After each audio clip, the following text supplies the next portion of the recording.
अस्सलाम वालेकुम, मेरा नाम है जासिफ हाशमी और ये है Toyota land cruiser ZX V8 2014 model. ZX का ये फेसलिफ्ट वाला वर्जन है जो कि 2012 में लॉन्च कर दिया गया था और उसके बाद इस गाड़ी को एक बार फिर से फेसलिफ्ट किया गया था 2015 में। V8 की ये 200 सीरीज है और V8 भी इस गाड़ी को पाकिस्तान में कहा जाता है, वैसे इसको LC 200 सीरीज कहते हैं। वर्ल्ड वाइड अब इसकी 300 सीरीज लॉन्च कर दी गई है, वो गाड़ी है V6 है। ये गाड़ी आखिरी V8 थी। फीचर्स के लिहाज से ये गाड़ी आज भी टोटली वर्थ इट है। आज भी गाड़ी अपनी प्राइस को जस्टिफाई करती है क्योंकि इसमें इतना पहले से रडार आ रहा है, 360 कैमरास आ रहे हैं, इंटीरियर में हीटेड कूल सीट्स आ रही हैं और उसके अलावा कूल बॉक्स, सनरूफ, ऐसी बहुत सारी चीज़ें आती हैं जो कि वर्थ इट हैं और कुछ चीज़ें इसमें 300 सीरीज से भी ज़्यादा है।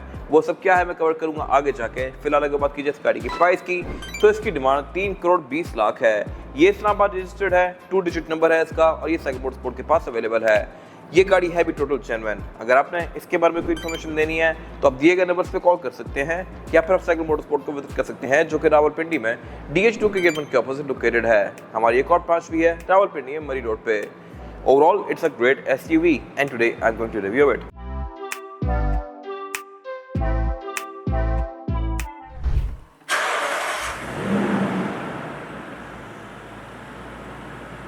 Let's talk about the exterior of this car. Looks के लिहाज से ये गाड़ी आज भी ऑब्सोलीट नहीं लगती और इवन अपने टाइम में भी ये गाड़ी टाइम से काफी अहेड थी। कहने को ये गाड़ी 12-13 साल पुरानी है बट स्टिल अभी भी ये गाड़ी अपने फीचर्स और लुक्स के लिहाज से अपडेटेड है। ये लुक इसकी 2012 में आई थी जिसमें इसकी हेडलाइट्स को थोड़ा डिफरेंट कर दिया गया था, इनमें प्रोजेक्शन लैंप दे दिए गए थे, नीचे DRL दे दी गई थी और इसके अलावा इंडिकेटर इसमें काफी प्रोमिनेंट कर दिए गए थे हेडलाइट्स में भी और बैक पे भी। ये मैं कवर करूंगा आगे जाके। इसका पहला फेसलिफ्ट था तो इसके बम्पर का डिजाइन भी थोड़ा सा चेंज कर दिया गया था, लेकिन नथिंग मेजर हियर। बोनट वगैरह इसमें सेम था, फेंडर्स भी। लेकिन इसका 2015 में एक और फेसलिफ्ट आया था जो कि प्रॉपर फेसलिफ्ट था और इसको टोयोटा J200 कहता है। उसमें बहुत सारी चेंजेस की गई थी, मैंने उनके रिव्यूज़ भी किए हुए हैं जो कि अब जाके हमारे पेज पे देख सकते हैं और आप इस गाड़ी को कन्वर्ट करवा के भी वैसी लुक दे सकते हैं। अब ये गाड़ी क्योंकि ZX से तो फीचर अच्छे खासे हैं, इस तरह से कि इसमें पार्किंग सेंसर्स आते हैं, इसका टोयोटा का एम्बलम प्रिंटेड है क्योंकि इसमें रडार भी आता है, क्रूज कंट्रोल इसका अडॉप्टिव है और बहुत सारी चीज़ें इसमें अच्छी हैं। फिर इसमें फ्रंट कैमरा भी दिया गया है जो कि आपको इसके फ्रंट का व्यू देगा और इसके अलावा इसमें और भी ऐसी बहुत सारी चीज़ें आती हैं जो कि इसको वर्थ इट बनाती हैं, वो मैं कवर करूंगा आगे जाके। फिलहाल अगर बात की जाए साइड की तो इसमें 20 इंचेस के आते हैं। इसमें बॉडी किट्स लगी हुई हैं जो कि इसकी लुक्स को बहुत ज़्यादा बल्कि बना रही हैं और इसके अलावा इसमें हाईलाइट वॉशर भी आए हुए हैं जो कि अगर मेरे ख्याल से एक अच्छी चीज़ है। फेंडर्स इसके लुक्स के लिहाज से डिसेंट है लेकिन इनको फेसलिफ्ट में चेंज कर दिया गया था और ये वाले पार्ट्स चेंज होते हैं अगर आप गाड़ी को फेसलिफ्ट करवाते हैं तो।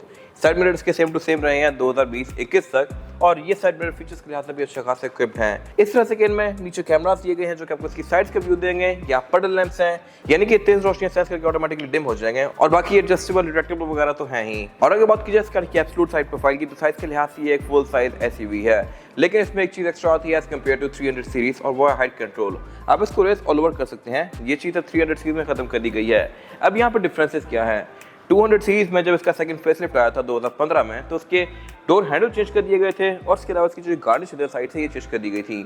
अब देखने में तो ये सेम ही लगती है उस गाड़ी जैसी, लेकिन यहाँ डिफरेंस है। डिफरेंस ये है कि इसकी अगर आप गार्निश पे गौर करें तो ये अच्छी खासी बड़ी है, ये इतनी चौड़ी है लेकिन क्रोम वाला पार्ट छोटा सा है, बाकी सारा पार्ट प्लास्टिक का है और बॉडी कलर का है। जबकि नई वाली शेप में प्लास्टिक वाला पार्ट आता ही नहीं है, वो पूरा ही क्रोम है और बॉडी पे कंटिन्यू करता है और वो ज़्यादा थिक फ्रिल है as compare to this car. ये चौड़ाई में ज़्यादा है लेकिन है पतली। बाकी इसके अलावा यहाँ पर भी छोटे मोटे चेंजेस हैं जो कि आप ये गाड़ियाँ अगर साइड बाई साइड खड़ी हो तो नोटिस करेंगे। जैसा कि रिम भी इनमें चेंज कर दिए गए थे, रिम साइज सेम है 20 इंचेस का, नई वाली गाड़ियाँ भी इसमें भी, लेकिन डिज़ाइन थोड़ा सा डिफरेंट है। फिर इसके इंटीरियर में जो कलर की लैंग्वेज है ये थोड़ी डिफरेंट है, बेज इसका डिफरेंट बेज है, नई वाली गाड़ी का बेज थोड़ा सा डिफरेंट होता है। फिर इसमें वुड की ट्रिम्स बहुत ज़्यादा कॉमन थी इस एरा में, आगे जाके ये भी थोड़ी कम कर दी गई थी और स्टेल्थ ही कर दी गई थी। फिर इसके अलावा ये गाड़ी क्योंकि ZX है तो इसमें सनरूफ भी आती है। इसमें फिर एक AX वर्जन भी आता है जो कि इससे छोटा होता है, वो इसके साथ ही खड़ा हुआ है और उसमें कुछ चीज़ें डिफरेंट आती हैं इस तरह से कि उसके साइड मिरर में नीचे कैमरास नहीं आते, यहाँ पे उसमें मिरर आता है जो कि आपको यहाँ का व्यू देगा और भी उसमें बहुत सारी चीज़ें डिफरेंट होती हैं और उसके रिम भी छोटे होते हैं। वो गाड़ी रिम 17 या 18 इंच की ऑफर करती है। और जहाँ तक बात है इस गाड़ी के इस वाले एंड की तो ये बिल्कुल बेसिक और प्लेन सा है। फ्यूल टैंक इसका राइट साइड पे आता है। एंट्री और एग्जिट भी इस गाड़ी में आसान है क्योंकि इसमें प्रॉपर गैप हैंडल्स दिए गए हैं, आप इसको लोअर भी कर सकते हैं। फिर ZX में और AX वगैरह में एक डिफरेंस और ये आता है कि इसमें क्रोम की फ्रिल्स थोड़ी ज़्यादा दी गई होती हैं। AX में क्रोम कम आता है, ना उसके डोर हैंडल्स क्रोम में होते हैं, ना उस पर ये क्रोम की फ्रिल्स होती हैं, ना ये विंडोज़ के आसपास क्रोम आता है AX में, इसमें चीज़ें दी गई हैं।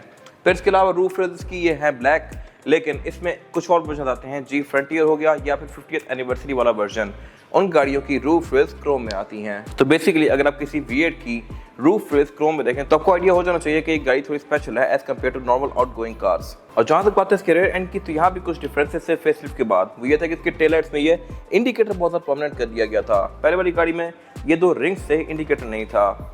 बाकी इसके अलावा इसकी जो क्रोम की फ्रिल है थोड़ी तरह थिक कर दी गई थी, और इसके अलावा जब इसको दोबारा फेसलिफ्ट किया गया तो ये फ्रिल बहुत बड़ी करके टेल लाइट्स के अंदर भी कंटिन्यू कर दी गई थी।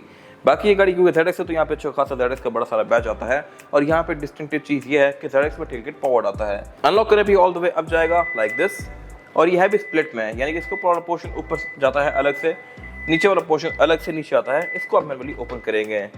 LC300 सीरीज में ये वाला पोर्शन नहीं आता, उसकी डिग्गी सिंगल ही पीस है जो कि पूरी ऊपर जाती है, तो मेरे ख्याल से ये लुक ज़्यादा बेहतर था। फिर ये क्योंकि ZX है तो इसमें यहाँ पे स्पीकर्स भी दिए गए हैं, साउंड सिस्टम भी ZX में थोड़ा ज़्यादा प्रीमियम आता है एज कम्पेयर टू आम गाड़ियाँ।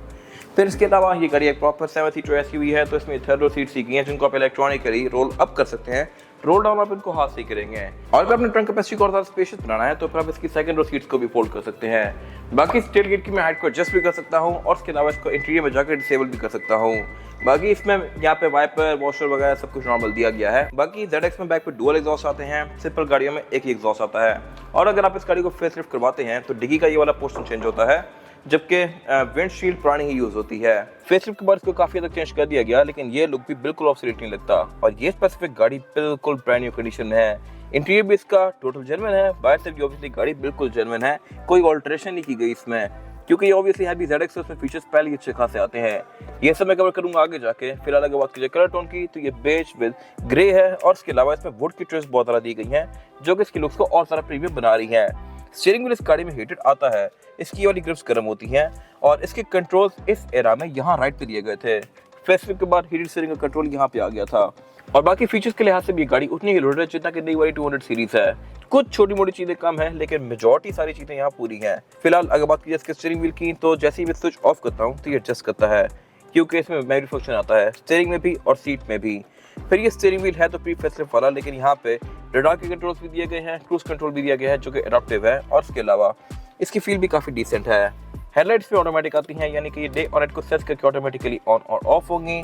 वाइपर भी इसमें रेन सेंसिंग है। और जहाँ तक बात है इसके मीटर की, तो ये भी अच्छा खासा वाइड है, और इसके अलावा इसकी लाइट अब वाइट कर दी गई थी, जबकि ये गाड़ी बिल्कुल जब शुरू में आना शुरू हुई थी तो इसकी लाइट्स ब्लू होती थी। इसके अलावा सेंटर में जो इसका MID क्लस्टर है, ये भी आपको इसके बारे में बहुत सारी चीज़ें शो करवाता है, जैसा कि गेज, ट्रिप्स, एवरेज कंट्रोल पर लीटर, गाड़ी की मैसेज वगैरह। और इसके अलावा इसकी हाइट वाला सीन AX में नहीं आता, इसको आप रेज लोअर कर सकते हैं, और इसकी इंडिकेशन आपको यहाँ पे शो होती है। मीटर की हाउसिंग इसमें बेसिक सी है। स्पीकर्स के डैशबोर्ड में 3 दिए गए हैं, एक सेंटर में सबवूफर है, और इसके अलावा जहाँ तो बात है मल्टीमीडिया की, तो ये भी इसका साइज के लिहाज से डिसेंट है और फीचर्स के लिहाज से भी सफिशिएंट है। इसमें ब्लूटूथ आती है जो कि मेरे ख्याल से मोस्ट लोगों को कंसर्न होता है। बाकी यहाँ पे ये गाड़ी आपको इसकी एवरेज वगैरह शो करवाएगी, और ट्रैफिक इन्फो वगैरह ये सारी चीज़ें इसमें आती हैं। लैंग्वेज आप इसकी चेंज कर सकते हैं, लेकिन हर फीचर की चेंज नहीं होती। इसके अलावा फिर क्लाइमेट कंट्रोल भी इसका डुअल जोन है जो कि यहीं पे दिया गया है। नीचे इसके कुछ फिजिकल कंट्रोल्स हैं वॉल्यूम वगैरह के, और इसके अलावा इसका जो क्लाइमेट कंट्रोल है, इसमें टेम्परेचर रेस लोअर करने के कंट्रोल्स एयर वेंट्स के नीचे ही दिए गए हैं, और ये अच्छे खासे बड़े कंट्रोल्स हैं। इतना बड़ा स्विच मैंने क्लाइमेट कंट्रोल का पहली बार देखा है किसी गाड़ी में। इधर भी हैं उधर भी हैं। बाकी इसके अलावा फिर इसमें जो 4x4 की सिलेक्शन है वो है H4 और L4, इसको आप 4x2 पे कर ही नहीं सकते, और पोस्ट स्टार्ट भी सही पे दिया गया है।